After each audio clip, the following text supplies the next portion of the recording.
There's a strange kind of fear that only creeps in when you think you're safe, when the hallways are familiar, the lights too bright to hide anything, and the walls lined with the comfort of routine. It's the kind of fear that waits quietly, patient and still, behind the ordinary. And when it finally steps forward, it does so without warning. Most people don't associate school with horror.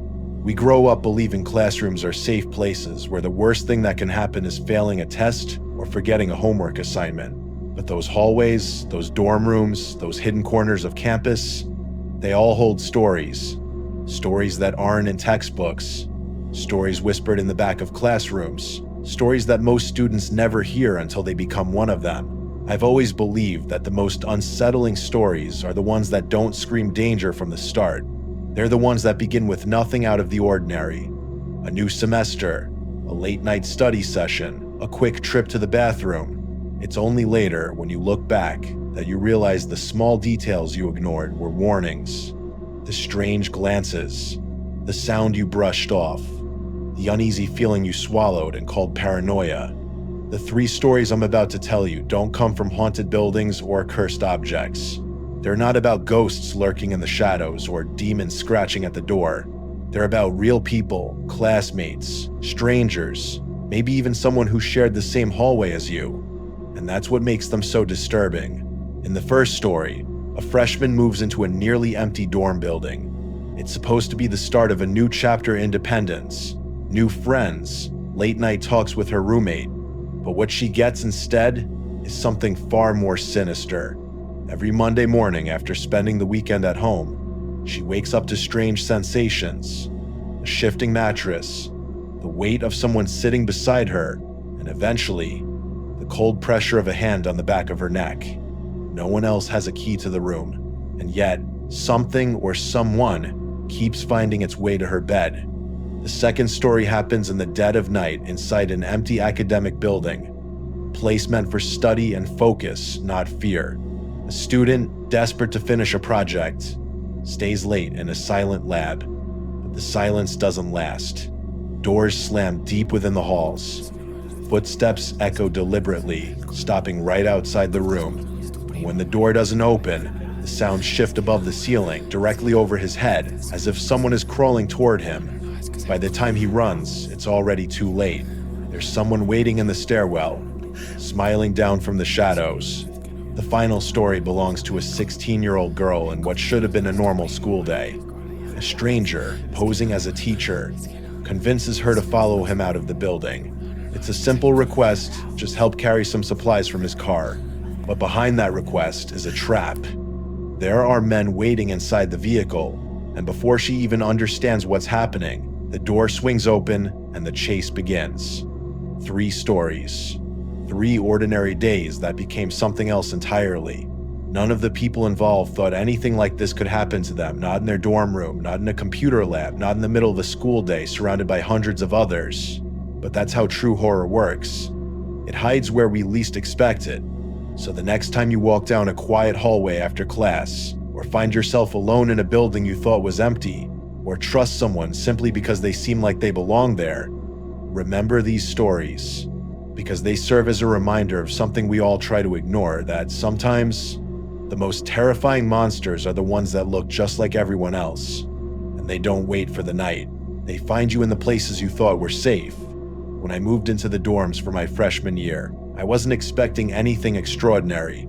College was supposed to be a fresh start, messy, loud, filled with late-night ramen and new friendships. And in a way, it was. But there's a detail I always go back to when I think about that first semester. The silence. It was too quiet.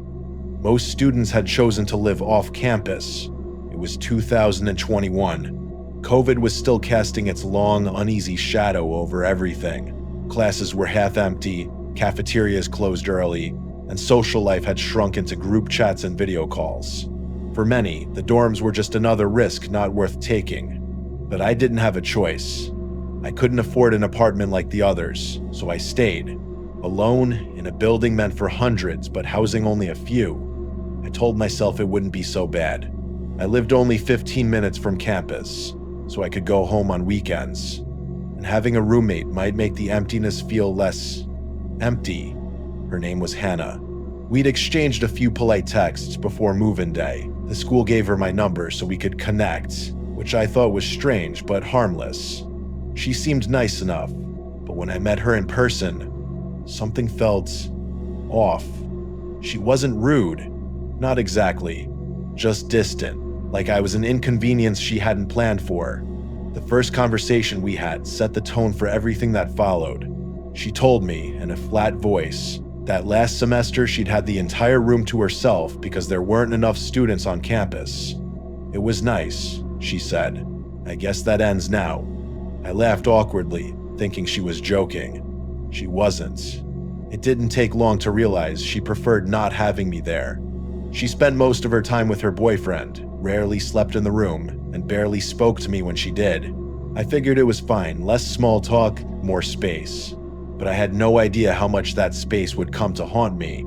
Every Friday afternoon, I'd pack a bag and drive home for the weekend.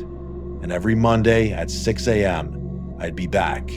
Classes didn't start until 10, so I'd crawl into bed and try to catch a couple more hours of sleep before the day began. It was the first Monday that things changed. I had been lying there for about 10 minutes, drifting towards sleep, when I felt the edge of my mattress dip slightly, the kind of gentle shift that happens when someone leans against the bed. I froze. My dorm bed was high. I needed a stool to climb onto it. The dip was too deliberate to be a trick of my imagination. And yet, I was so tired. I didn't move. I didn't even open my eyes. After a moment, the weight lifted. When I finally turned around, Hannah was on her bed, facing the wall, her chest rising and falling in slow, steady breaths. Maybe I'd imagined it. That's what I told myself. But then it happened again. The following Monday, the mattress didn't just dip, it sagged. A heavy weight pressed down right beside me. This time I was fully awake, my muscles locked, my breath shallow. Whatever it was, they weren't leaning, they were sitting. I heard the faint thud of someone jumping down from the bed, and then silence. When I glanced over, Hannah was once again in the same position, turned away, motionless. The logical part of my brain tried to reason with me. Maybe I was half dreaming. Maybe my body was playing tricks on me as I hovered between waking and sleep. But deep down, I knew none of that was true. I wasn't hallucinating. I wasn't paralyzed. I was awake, and someone had been there. The third Monday confirmed it. I had barely pulled the blanket over myself when the mattress sank again, heavier this time. Then, a cold, deliberate hand slid against the back of my neck and stopped there, resting gently, too gently, as if testing how far it could go. I didn't breathe. I didn't blink. I lay perfectly still, every nerve in my body screaming to run, to scream, to do something. But I stayed frozen, and after what felt like hours, the weight lifted, the bed shifted, the silence returned. When I turned, Hannah was asleep again. That was the breaking point. I grabbed my phone, stepped out into the hallway, and called my mom, my voice shaking so hard I could barely speak. She reported everything to the school that morning. By afternoon, I was in a different dorm. They asked if I wanted to involve the police, but what was I supposed to say? My roommate might have been touching me in my sleep? There was no proof, no footage, nothing but the terror I carried with me. I told them to make sure she never had another roommate, but leaving that room didn't mean leaving the fear behind. I kept replaying small details in my head, like the time she mentioned a previous roommate who didn't last long, or the day I saw her unlock a drawer filled with prescription bottles for a skin condition she'd said, or the time she asked me, repeatedly, where my new room was after I moved out, pressing for specifics I refused to give. When I returned to grab a forgotten binder a few days later, she appeared silently in the doorway while I was packing my things, blocking the exit with a blank expression. It was the last time I saw her. To this day, I don't know what was real. Maybe she was sleepwalking. Maybe it was side effects from whatever medication she was on. Or maybe she was testing me, seeing how close she could get before I woke up, pushing the boundary a little further each time. Sometimes, late at night, I still wake up thinking I feel the weight of someone sitting on the edge of my bed. And even though I know it's just memory playing tricks on me, I can't help but wonder how close she really came to doing something far worse. I've never liked staying late on campus. There's something about a school building after dark that feels wrong too still, too empty, like the walls are holding their breath. But that night, I didn't have a choice. It was my final semester, and I was hanging by a thread in one of the hardest classes I'd ever taken: advanced statistics. Our professor was infamous for two things: brutal grading and projects so complex they might as well have been written in another language. The final assignment was due the next morning, and I was nowhere near finished. My laptop had been acting up for days, freezing every few minutes, so I decided to use one of the campus computer labs. Most of them closed early, but the one in the business building stayed open 24/7. It was a little out of the way. A 3-story structure separated from the main quad, older than the rest of the campus, its paint slightly yellowed from decades of fluorescent light. I had been there a few times before, always during the day. At night, though, it was a different world. I got there just after 10 p.m. The air was colder inside than it was outside. The kind of cold that creeps into your bones and makes the hair on your arms stand up. A faint chemical smell lingered in the hall's disinfectant from the janitorial staff, I assumed. They must have finished their rounds already. Good. I wanted to be alone. The second-floor lab was empty, as expected. I logged into one of the computers, plugged in my flash drive, and started typing. For a while, everything was normal. The hum of the air conditioning, the soft clack of the keyboard, the glow of the monitor bathing my hands in pale light. I kept glancing at the clock in the corner of the screen. 10:47, 11:02, 11:18. My plan was to leave before 1 a.m. Then, at 11:31, the first sound came. It was distant, a door slamming shut somewhere deeper inside the building. Not the main entrance. Something closer. The sound echoed down the hallway and vanished. I froze mid-sentence, fingers hovering over the keyboard.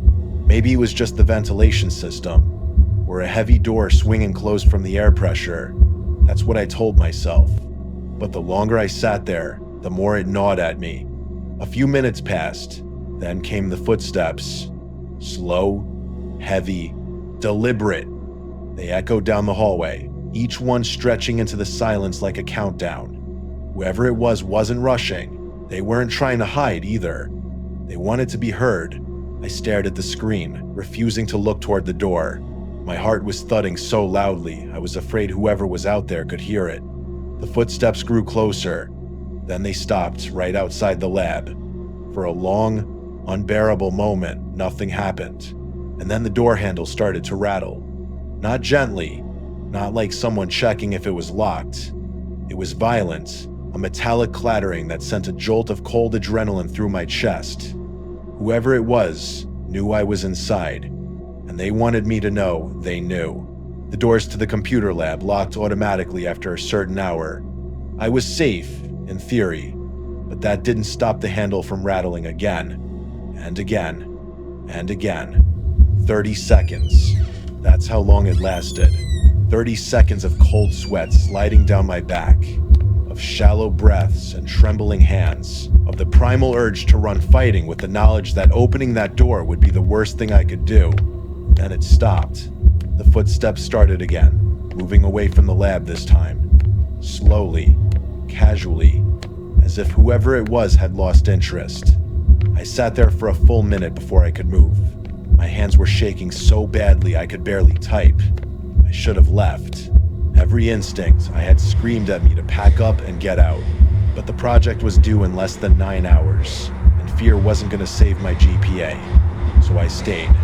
10 minutes later, I regretted that decision. The footsteps returned, but not from the hallway. This time, the sound came from above me. The ceiling tiles in the business building are thin, the kind you can push up with one hand.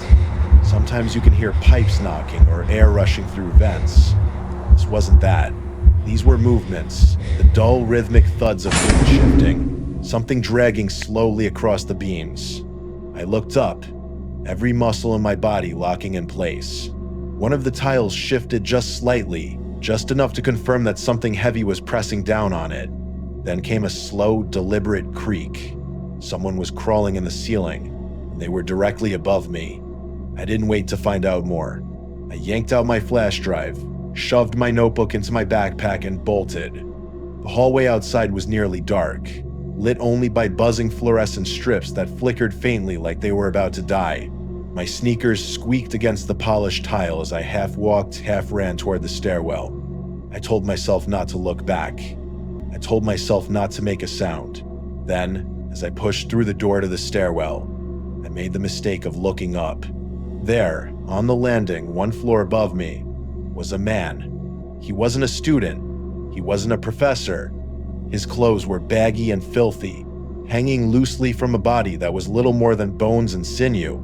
His face was half hidden in shadow, but I could see his mouth stretched into a wide, unnatural grin. He didn't move, didn't speak, just stood there, head tilted slightly, eyes locked on me. I ran. I don't remember how many steps I skipped on the way down, only that my legs burned and my chest ached and I nearly tripped twice. I slammed through the door to the first floor and sprinted for the exit. My student ID barely registered fast enough to unlock the front doors, but when I heard the click, I shoved them open and didn't stop running until I was back in my dorm room, the door locked and my back pressed against it as I tried to breathe. I didn't sleep that night. The next morning, I returned to the business building, partly because I had to submit my project, partly because I needed to see if it had all been in my head. In daylight, the building seemed harmless again, sterile, quiet, normal, but when I walked into the computer lab, my stomach turned. 2 ceiling tiles were missing, one directly above the desk where I'd been sitting, another in the corner near the vent where I'd seen movement.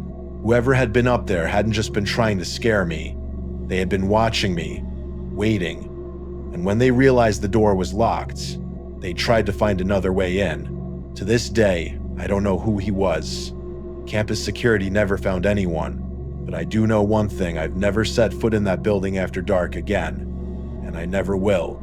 I was 16 when it happened, old enough to believe I understood how the world worked. Young enough to still be wrong. We were always told that school was a safe place. It was drilled into us since childhood. There were teachers in every hallway, cameras watching every entrance, security doors that only opened with a student ID. What could possibly go wrong? I used to believe that. Until the day I almost never made it home. It was only my second full day at a new school, a modern 3-part complex in a small town in the UK. One section was a nursery, another a special school for children with learning disabilities, and the last part, the one I attended, was the high school itself. It looked bigger than it was, the way empty buildings sometimes do, with long corridors and sharp corners that led to places you never paid attention to. We all wore lanyards with ID cards that opened certain doors. Without one, you couldn't get past the foyer. That rule gave me a sense of safety. It was like an invisible barrier, one that separated us from whoever might wander in off the street. The day it happened was a Wednesday, about 2 weeks into the term. I'd spent most of the morning bored out of my mind in geography class. Lunch had been a blur, a carton of juice, and idle chatter with people I barely knew. And then, about 20 minutes into the afternoon lesson, I felt the inevitable urge to use the bathroom. It was embarrassing, really. I'd chugged so much juice at lunch because we weren't allowed drinks in class. My teacher sighed when I asked to leave. We weren't supposed to go during lessons, but eventually waved me out. The hallways were empty. They always were during class. No students wandering, no teachers patrolling, just the soft buzz of the lights and the faint hum of ventilation. I walked through the cafeteria, through another set of double doors, used the bathroom, and started back the same way. And that's when I saw him. A man was sitting alone at one of the cafeteria tables. It wasn't immediately strange. Adults walk through the building all the time, teachers, parents, maintenance workers, but something about him felt out of place. Maybe it was the way he was just sitting there, doing nothing, or maybe it was that I had never seen him before. I kept walking. "Hey," he said suddenly. The sound made me jump. I let out an embarrassed squeak, and he laughed. "Sorry," he said. "Didn't mean to scare you." I smiled weakly and glanced at his chest. There was a lanyard around his neck, a school ID. My tension eased. "He must be a teacher. I need a hand," he said, just for a second. "Could you help me get some work stuff out of my car?" I didn't even hesitate. "Yeah, of course." We walked out together, side by side, through the foyer and out the main doors. It wasn't until we stepped outside that I noticed something strange. He wasn't talking. Most teachers fill the silence with small talk, asking about your classes, your weekend, your plans, but he didn't say a word. His hands fidgeted constantly, into his pockets, out again, clasped together, unclasped. It wasn't just nervousness. It was agitation, the kind that makes your stomach twist before your brain has time to understand why. We approached the edge of the car park. From the doors of the school, you couldn't see it. It was hidden behind a row of tall, untrimmed hedges, 50 meters away, and you were already invisible from the building. "My car's the blue one at the end," he said. As we walked closer, I noticed something in the back seat. At first I thought it was a pile of bags, but as we neared the vehicle, the shapes shifted. They weren't bags, they were people. There were 2 men crouched in the back seat. Everything inside me froze. I stopped walking, my feet rooted to the ground as my brain scrambled to catch up. And then, as if on cue, the back door flew open. One of the men started climbing out. The teacher grabbed my arm before I could run. His grip was tight, fingers digging into my skin. He was bigger than me, much bigger. I'm barely 5'2", and thin enough that people often underestimate me. I don't know where the strength came from, but adrenaline does strange things. I twisted, jerked, and ripped my arm free. Then I ran. I didn't look back. I didn't think. I just ran. I could hear them behind me, the pounding of footsteps on pavement, the frantic shouts. The distance between us was shrinking, and I knew if they reached me before the doors, it was over. The main entrance loomed ahead, glass and metal and salvation. The doors were automatic, slow to open, and for a split second I was terrified they'd catch me there. But luck, or fate, or something else was on my side. I reached them before they did. The doors slid open. I stumbled inside, breathless and shaking, and sprinted into the open cafe near the library. I ran straight to the counter, words tumbling out of my mouth faster than I could control them. The woman behind the counter, bless her, didn't waste a second. She calmed me down, led me to a teacher's office, and called the police. My parents were on their way before I'd even finished telling the story. Later, investigators pieced together what happened. The man had entered the building with a stolen lanyard. A student had dropped it outside, and he had picked it up. That explained why his ID had been flipped backward. It wasn't his face. He'd hidden it so no one would notice.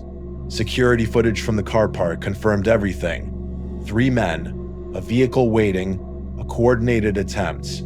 They were arrested and charged with attempted kidnapping. I didn't go back to school for weeks. I couldn't. Every time I walked past the foyer, I thought about how close I'd come to disappearing, how easily they could have overpowered me, how no one would have known until it was too late. I'm in therapy now. The nightmares have lessened, but they still come, strangers waiting in parking lots, doors that won't open fast enough, hands grabbing from the dark. And sometimes, when I look back, I wonder, what if I hadn't noticed the men in the back seat? What if I'd kept walking? What if they hadn't given up the chase?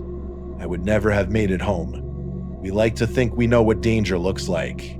We picture it in dark alleys and abandoned houses, in places where shadows swallow the light and warning signs are obvious.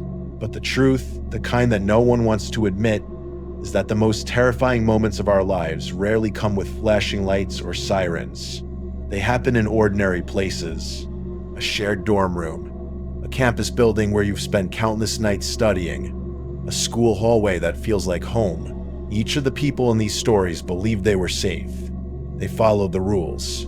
They did what they were supposed to do. And still, something found them. Something that didn't belong. Something that crept in quietly, without fanfare or warning, and changed everything. The girl in the dorm thought she was imagining things until she felt cold fingers on the back of her neck. The student in the lab told himself it was nothing until a stranger's grin stared down from the stairwell, and the 16-year-old trusted a familiar lanyard until she saw two men waiting in the backseat of a car. That's what makes these stories so unsettling. They don't involve ghosts or monsters. They're about people.